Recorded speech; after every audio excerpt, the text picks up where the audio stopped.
नमस्कार दोस्तों, आप देख रहे हो लाइव कपिल फौजी यूट्यूब चैनल। बहुत ही ज़रूरी हो गया था इस समय एक बार लाइव आना, क्योंकि मेरे पास में अभी अभी एक ऑडियो आई है हमारे बहुत ही सम्मानित जम्मू से जनक राज जी ने भेजी है। और जनक राज जी के पास में जो ऑडियो भेजी है वो केरल के एक नायब सूबेदार जी ने भेजा है। मैं उनका धन्यवाद करता हूँ।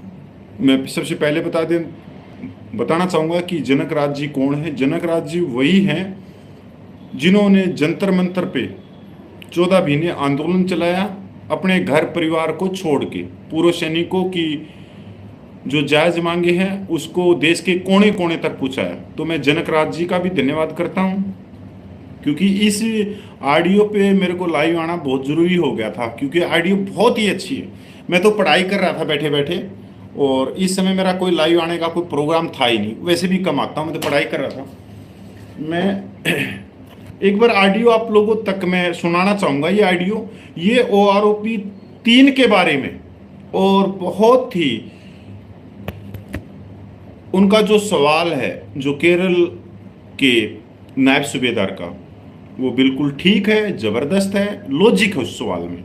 सबसे पहले तो मैं केरल के पूर्व सैनिकों को मैं प्रणाम करता हूँ, साधुवाद करता हूँ और अरदास करता हूँ प्रभु परमात्मा से आप स्वस्थ रहें, आप की उम्र चढ़ती कला में रहे।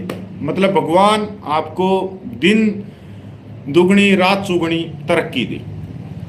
और केरल के पूर्व सैनिकों का मैं इसलिए भी धन्यवाद करूंगा कि जो जंतर मंतर पे जो आंदोलन चला, तो उसमें केरल राज्य ने बढ़ चढ़कर उसमें हिस्सा लिया, तन से मन से धन से। बहुत बढ़िया।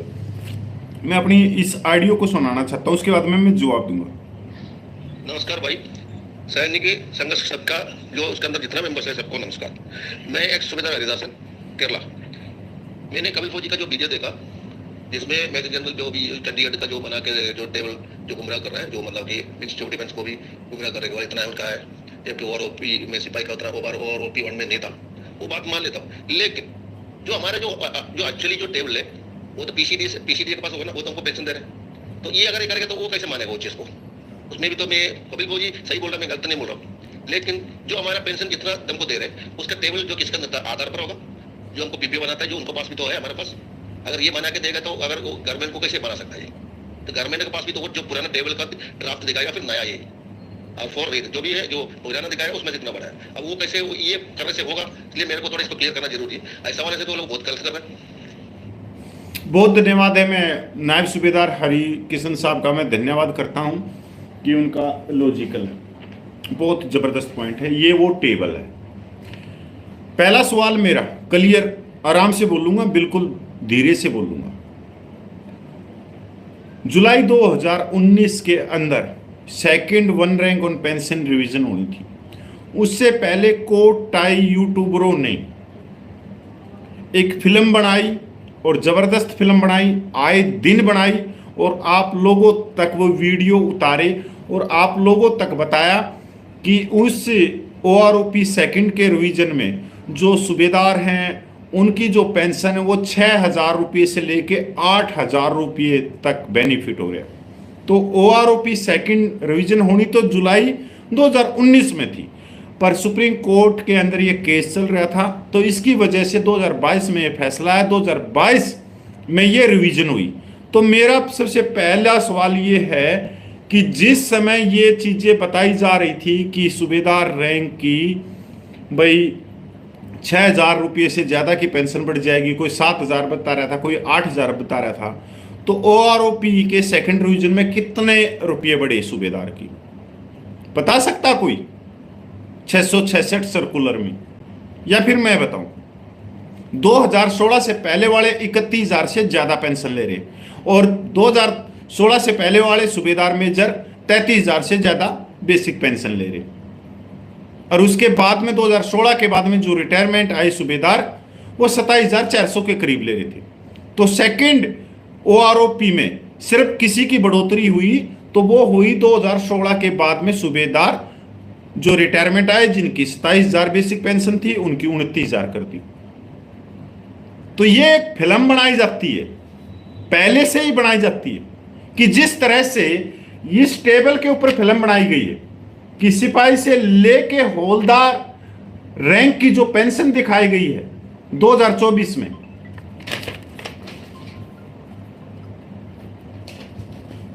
वो पेंशन कैसे दिखाई गई है कि 2024 में एक सिपाही जो पेंशन ले रहा है 19,726 रुपये, जबकि कोई भी सिपाही 19,726 रुपये पेंशन नहीं ले रहा।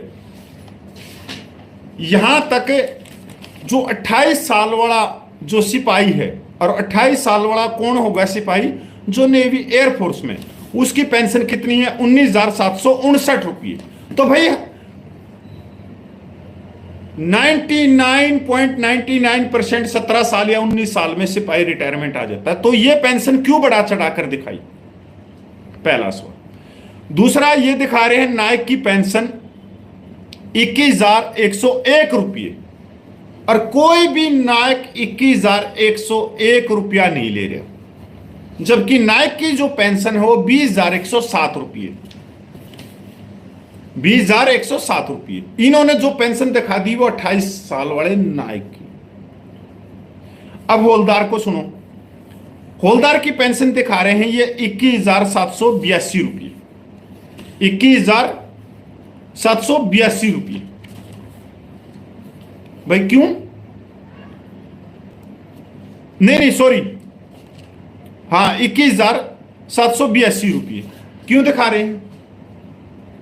अब अपर रैंक देखोगे आप, मेजर की, लेफ्टिनेंट कर्नल की, कर्नल की, जो एक्चुअल में जो पेंशन ले रहे हैं उनकी पेंशन कम दिखा रहे हैं। नायब सूबेदार साहब, आप का सवाल बिल्कुल लाजिब। आप और हम बहुत छोटे रैंक के हैं और हमारा आई कार्ड भी बहुत छोटा है। जब हम डिस्ट्रिक्ट में कलेक्टर से मिलने के लिए जाते हैं और वहाँ पर्ची बना के अंदर देते हैं कि कलेक्टर साहब हम पूर्व सैनिक हैं, मैं सिपाही में हवलदार में नायब सूबेदार में सूबेदार सूबेदार मेजर, 3 घंटे तक भी अंदर नहीं बुलाई जाती। और वहीं पर एक ऑफिसर पर्ची बना के दे देता है ना कि मैं कर्नल हूँ, मैं ब्रिगेडियर हूँ, अगले 2 मिनट में उसका समय आ जाता है, 2 मिनट में उसको अंदर बुला लेते। ये जो ओआरओपी 3 जुलाई 2024 में लागू होनी थी उसकी टेबल कभी भी निकल सकती है। अब आज कल परसों, 1 महीने में, 2 महीने में, 3 महीने में, 4 महीने, उससे पहले एक कहानी बनाई जा रही है, एक फिल्म बनाई जा रही है। मेरा ध्यान उसकी तरफ आपका दिलाने का था। मैंने सुबह एक वीडियो में बोला कि भाई मेजर जनरल सतवीर साहब ने सार्वजनिक मंच पे जंतर मंतर के ऊपर क्या कहा कि 2024 में एक सिपाही 2400 रुपये पेंशन ले रहा था, उसकी पेंशन आज 2024 में 24,000 होगी। और 2004 में जो 2003 में 4 में जो मेजर जनरल 11,700 रुपये ले रहा था, उसकी पेंशन 1,07,000 रुपये के करीब होगी। तो जिस हिसाब से परसेंटेज से सिपाही की, नायक की या हवलदार की, सूबेदार की पेंशन में बढ़ोतरी हुई है, उसी तरह से ऑफिसर की रैंक में पेंशन की बढ़ोतरी हुई। तो पहला मेरा क्या सवाल था मेजर जनरल सतवीर साहब से कि मेरे को वो सैनिक बताओ, वो सिपाही बताओ, वो नायक बताओ, वो हवलदार बताओ 28 लाख सैनिकों में जो आज इस समय 21 जुलाई 2024 को 24,000 बेसिक पेंशन लेता हूं। नहीं तो आप बता दो, या जो मेरे को देख रहे हैं पूर्व सैनिक, कोई भी सिपाही, हवलदार, नायक अपनी पेंशन लिख के कमेंट कर दो कि हाँ मेरे को 24,000 रुपया बेसिक पेंशन मिल रही। उन्होंने क्या कहा, एक बात बहुत अच्छी कही उन्होंने, मेजर जनरल साहब ने, कि जिस परसेंटेज से सभी की पेंशन बढ़ी उसी से हमारी। यही बात हम कह रहे हैं कि अगर 2003 में 4 में एक मेजर जनरल की पेंशन 11,700 रुपये थी और आज उसकी 1,07,000 से भी ऊपर पेंशन हो गई, तो भाई जिस सिपाही की 2400 पेंशन थी, तो आज 2024 में उसकी 24,000 रुपया पेंशन क्यों नहीं हुई?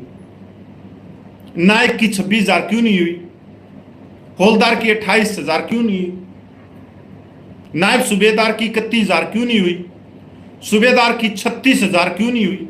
सूबेदार मेजर की 42,000 क्यों नहीं हुई? हमारा भी वही सवाल है। परसेंटेज से जो बड़ी, हमने ये थोड़ी कहा है कि भाई कोई हमारे को जनरल साहब की पेंशन दे दो, नहीं नहीं, हमारा छोटा रैंक है, हमारे को जो जितनी हमने मेहनत करी है उतनी पेंशन दे दो। तो ये जो टेबल है, मैं रिक्वेस्ट करता हूं, अगर मेरा वीडियो गोपाल कृष्ण केरल, जो सबका सैनिक संघर्ष कमेटी का एक बहादुर जवान है और जिन्होंने 14 महीने जंतर मंतर के ऊपर अपने घर परिवार को छोड़कर संघर्ष किया, मैं ये टेबल और ये वीडियो मैं उनके पास में भेजता हूं। अगर वो केरल के व्हाट्सएप ग्रुपों में जुड़े हुए हैं तो कृपया करके वो इस टेबल को भी सभी जगह डालें और मेरे वीडियो की भी डालें, क्योंकि जो नायब सूबेदार हरि किशन साहब ने जो सवाल पूछा वो बिल्कुल ठीक है, 100% मैं उससे सहमत हूं। पर ये हो क्यों रहा है? अब नायब सूबेदार हरि किशन साहब का अगला सवाल था, क्या पीसीडी के पास में टेबल नहीं है? ये कौन होते हैं ये टेबल जारी करने वाला? यही आपने एक पॉइंट जो पकड़ा, इसी पॉइंट को आज तक 28 लाख पूर्व सैनिक नहीं पकड़ सके जो आपने पकड़ा। कि ये कौन होते हैं? पीसीडी के पास में तो पीपीए भी ये सारी चीजें हैं, उन्होंने ओआरओपी 3 लागू करनी है, यही बात। ओआरओपी 2 के अंदर जब बढ़ा चढ़ाकर सूबेदार की पेंशन को दिखाया जा रहा था ना 6,000 से 8,000 रुपये, तब हम क्या कह रहे थे कि सूबेदार रैंक को 1 रुपये का फायदा नहीं है। ओआरओपी 2 में हमने ये भी कहा कि वीर नारियों को जिनका सुहाग 1 साल 2 साल 4 साल 6 साल की सर्विस में शहीद हो गया, उसको 1 रुपये का फायदा नहीं। हमने ये भी कहा था जो सेना सेवा के दौरान जो दिव्यांग सैनिक हो गए 2 साल 4 साल 8 साल 12 साल की सर्विस में, उनको 1 रुपये का फायदा नहीं। ये पहले से ही दबाव डाला जाता है इन चीजों का, और इन टेबल के माध्यम से यह बताया जाता है कि सिपाही से लेके सूबेदार तक के जो रैंक हैं उनकी पेंशन पहले से ही ज्यादा है, और अगर कम है तो अपर रैंक की पेंशन कम है। और समाज में यह एक झूठा वातावरण तैयार किया जाता है और सरकार को गुमराह किया जाता है या प्रेशर बनाया जाता है, और प्रेशर पड़ता भी है इन चीजों का। अब जो हमारे बहुत ही सम्मानित मेजर जनरल सतवीर साहब हैं, जिन्होंने 1 रैंक ऑन पेंशन के लिए लड़ाई लड़ी, संघर्ष किया, उनकी संस्था है एक्स सर्विसमैन मूवमेंट। वो मूवमेंट उनकी संस्था नहीं है, वो हमारी भी है। हमारे पूर्व सैनिक भी उस संस्था में जुड़े हुए, उसके सदस्य हैं, उसको लाखों करोड़ों रुपया दान दिया है। तो हमारी नैतिक जिम्मेवारी नहीं है उसके अध्यक्ष से, मेजर जनरल सतवीर साहब से पूछने की कि आपने 15 दिन पहले जंतर मंतर पे यह कहा कि सिपाही से हौलदार रैंक की 24,000 से ज्यादा पेंशन है, जबकि सर्कुलर 666 ये कहता है कि भाई किसी भी सिपाही से हौलदार रैंक की 18,807 रुपये से लेके 22,000 रुपये तक की पेंशन नहीं है। तो 24,000 का आंकड़ा कहां से आया? भाई लाइट चली गई, मैं एक बार फिर दूसरे कमरे में जाना पड़ेगा। गर्मी बहुत ज्यादा है उत्तर भारत में तो, और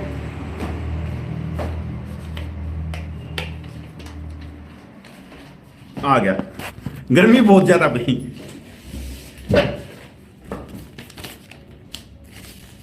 तो ये सवाल है, आप इसको समझने की कोशिश करो, और इसको समझने की कोशिश करो 28 लाख पूर्व सैनिक, क्योंकि ओआरओपी 3 की टेबल में कोई ज्यादा समय नहीं है। मैंने पहले ही बता दिया, वो कल भी घोषित हो सकती है, 1 हफ्ते के अंदर भी हो सकती है, 1 महीने के अंदर भी घोषित हो सकती है। पर जो फिल्म बनाई जा रही है, जो गुमराह किया जा रहा है, जो बरगलाया जा रहा है, और आप ये कहते हो कि पीसीडीए के पास में पहले से ही टेबल है, सारी चीजें हैं, घोषित उनको करनी है, तो पीसीडीए और सीजीडीए और भारत सरकार को पहले से नहीं मालूम था कि ओआरओपी किसके लिए लागू थी, 1973 में किसके लिए लागू थी, कम सर्विस में कौन रिटायरमेंट होता है, किसकी पेंशन 12,500 रुपये है, सैनिक विधवाओं की, किसकी आर्थिक स्थिति जमीन के समान है, कैसे कैसे पूर्व सैनिक अपने परिवारों को चलाने के लिए कंपनियों के गेट के ऊपर गार्ड के रूप में खड़े हैं 15-15 हजार रुपये में। क्या ये सरकार को नहीं मालूम? 75 सालों में हमारे संख्या बल पे, हमारी स्ट्रेंथ के ऊपर हमारे को आगे करके कि मेरा जवान की पेंशन कम है, उसका गुजारा नहीं हो रहा, और सरकारों की रैलियां करवाई गई है, उन पे दबाव लाया गया है।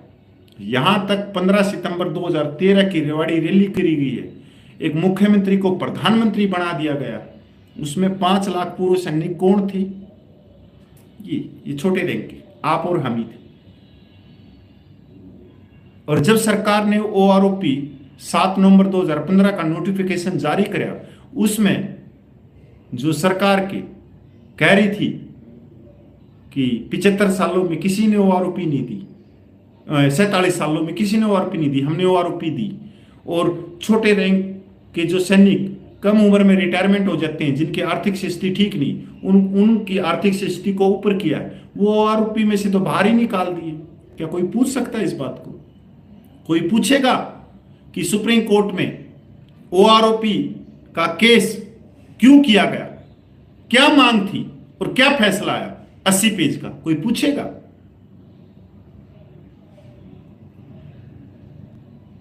श्रीमान जी, मेरा कहने का मकसद यह है कि ये टेबल जो जारी कर रहे हैं, जिनको आप कहते हो कि ऑफिसर क्वालिटी, क्यों हमारे साथ में ऐसा कर रहे हैं? क्यों हमारी पेंशन को बढ़ा चढ़ा कर दिखा रहे हैं? जबकि आज तक सरकार सैनिक संघर्ष कमेटी ने कभी भी किसी की पेंशन को बढ़ा चढ़ा कर नहीं दिखाया, एक्यूरेट दिखाया कि ये पेंशन, ये परसेंटेज हमारे को मिलनी थी। अगर 2004 में एक सिपाही की पेंशन 2400 रुपये थी और एक मेजर जनरल की पेंशन 11,700 रुपये थी, तो जिस परसेंटेज से एक मेजर जनरल की 2004 से 2024 में पेंशन बढ़ी 1,07,000 से ऊपर, तो उसी परसेंटेज से एक सिपाही की 2400 रुपये से 24,000 तो होनी थी, पर वो तो 18,000 रुपये ले रहा है। उसी परसेंटेज से नायक की बढ़नी थी, हवलदार की बढ़नी थी, नायब सूबेदार की बढ़नी थी, सूबेदार मेजर की, सूबेदार ऑनरेडी कैप्टन की, लेफ्टिनेंट की, इनकी बढ़नी थी। इसको तो उन्होंने स्वीकार कर लिया, पर कहा किसने? हमने ही तो कहा होगा 10-15 साल में। यही हमारा है। मैं कोट टाई वाला नहीं हूं। ये वीडियो इस टेबल के ऊपर कोट टाई वालों ने उधमस उतार दिया 1 महीने में से, आपको गुमराह करने के लिए।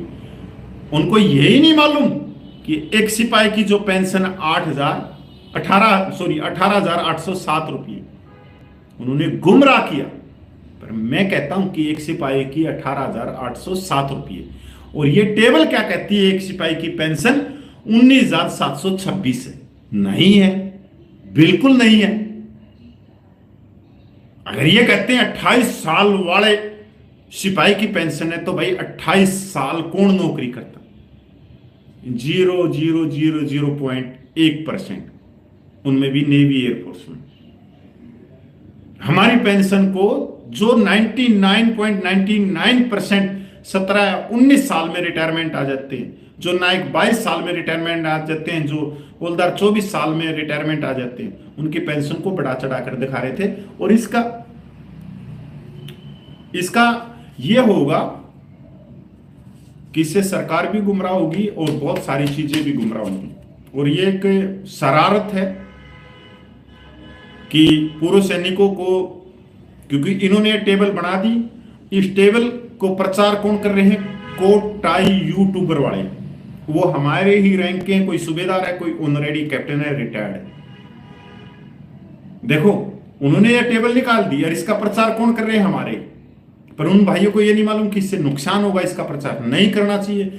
ये गलत चीजें जा रही है भारत सरकार के पास में। भारत सरकार सोचेगी कि सिपाही से लेकर ये चीज है तो वो कुछ भी कर सकते हैं टेबल निकालते वक्त। आज भारत सरकार भी दबाव में है, पीसीडीए भी दबाव में है, और ये बातें तो 5 जुलाई को जो मीटिंग हुई कैंटोनमेंट में उसमें साफ सुथरी हो गई। उसमें तो एक बहुत बड़े रैंक के ऑफिसर थे, उन्होंने कहा कि विसंगतियां हैं, विसंगतियों के कारण ORP 3 की टेबल अभी नहीं निकल रही। सोचने के लिए फिर भी मैं केरला के पूरे सैनिकों को मैं धन्यवाद करता हूं, और बहुत अच्छा लॉजिक सवाल था जिसके कारण आप लोगों तक और भी ये चीजें पूछेंगी। और भाई मैं खासकर मैं गोपाल कृष्णा को कहना चाहता हूं कि तुरंत प्रभाव से मैं जैसे ये वीडियो कटेगा ये टेबल मैं आपके पास में पहुंचाऊंगा। आप ये टेबल पूरे केरला के गौरव सैनिकों तक पहुंचाने की कोशिश करना कि ये टेबल बनाने वाले कौन थे, क्या इनका मकसद था, क्या थी। सबकी सोच अलग अलग होती है। तो मेरा यही कर्तव्य है, मेरा धर्म भी है और मेरा संवैधानिक एक अधिकार भी है कि मैं अपने पूर्व सैनिक जो 28 लाख मेरा परिवार है, कश्मीर से लेके कन्याकुमारी तक, मणिपुर से लेके जैसलमेर तक, उसकी बात करूं। मैं उसी परिवार की बात करता हूं। 11 साल हो लिए मैं अपने परिवार से ना तो इधर जाता ना उधर जाता। मेरा परिवार है 28 लाख पूर्व सैनिक। चाहे मेरे को कोई गाड़ी भी देता है, कोई माँ बहन की देता है, तब भी वो मेरे बुजुर्ग है, मेरे भाई है, नौजवान है, कोई बात नहीं। यहां तक जंतर मंतर पे आप लोगों ने देखा होगा किस तरह से मेरे ऊपर टूट के पड़े थे बहुत सारे पूर्व सैनिक, पर वो हमारे परिवार है, हमारे भाई है। हमारी चाहे 10 बार हो, चाहे वो 10 बार मेरे को थप्पड़ चट्टू मार के जाएं, लात मार के जाएं, चाहे मैं उनको कुछ कह दूं, पर हम अपने परिवार को छोड़ के बाहर नहीं जाऊंगा। वो मेरे परिवार है, सब कुछ है। तो धन्यवाद। जय हिंद, वंदे मातरम, जय भारत भाई।